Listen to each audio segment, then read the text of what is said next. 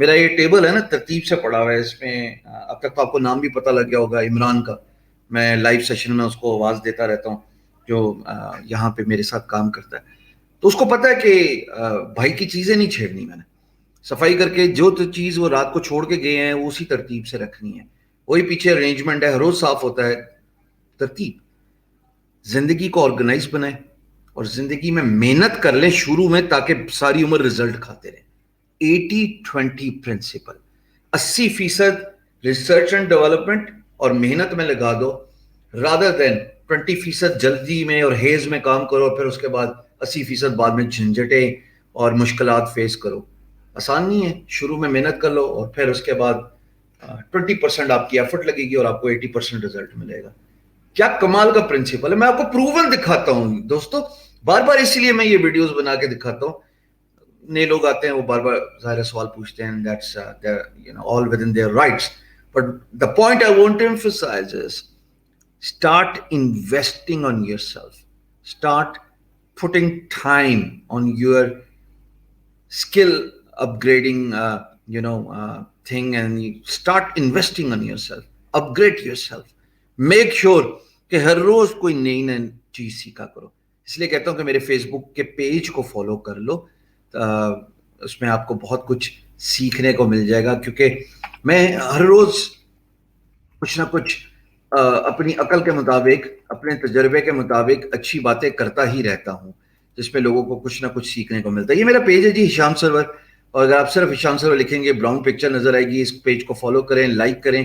ہر روز میں کچھ نہ کچھ لکھتا ہوں, جس میں کل کی میری ایک بڑی اچھی بات تھی جی, یہ انڈین دوستوں کے لیے میں اس کی ٹرانسلیشن کر لیتا ہوں. Look at the engagement. سیکھنے کا عمل اگر آپ نے فاسٹ فارورڈ کرنا ہے نا, تو ہر روز ایک ایسا کام پکڑ لیں جو آپ اکمپلش کریں اور اس پہ آپ کو پراؤڈ فیل ہو, چاہے وہ یوٹیوب کی ویڈیو ہے, چاہے وہ کوئی بک کا پیج پڑھنا ہے.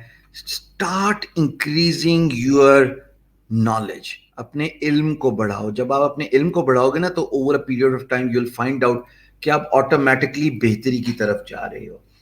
اگر یہ ویڈیو پسند آئے, فری لانسنگ سے ریلیٹڈ آپ کو فائبر کی گگز دکھائیں, آپ کو میرا لینا دینا کوئی نہیں ہے فائبر سے, پلیز ادھر میسج کرنا ہے, میں جواب نہیں دوں گا, میں ان باکس دیکھنا بھی نہیں ہے. guru.com سے سکھا دیا نا, بہت نہیں ہے. اب وقت سے سکھا دیا, بہت نہیں ہے. میں نے آپ کو guru.com دکھا دیا. اپنے آپ پہ ٹائم لگانا شروع کر دو. دماغ کی بتی مینٹس کھائے بغیر, اگر یہ کمنٹ کرو گے دماغ کی بتی مینٹس کھائے بغیر, تو میں اس ٹیگ لائن رکھو اور اس کے آگے اپنا سوال پوچھو. اس ویڈیو میں میرا وعدہ میں آپ کو جواب دوں گا. اب صرف لکی لوگ ہیں جو 13ویں منٹ تک گئے ہوں گے. You guys are the luckiest. دماغ کی بتی مینٹوس کھائے بغیر اپنا سوال پوچھو, میں جواب دیتا ہوں. لائک کرو ویڈیو کو اور خوش رہو, آباد رہو. ملاقات ہوتی ہے.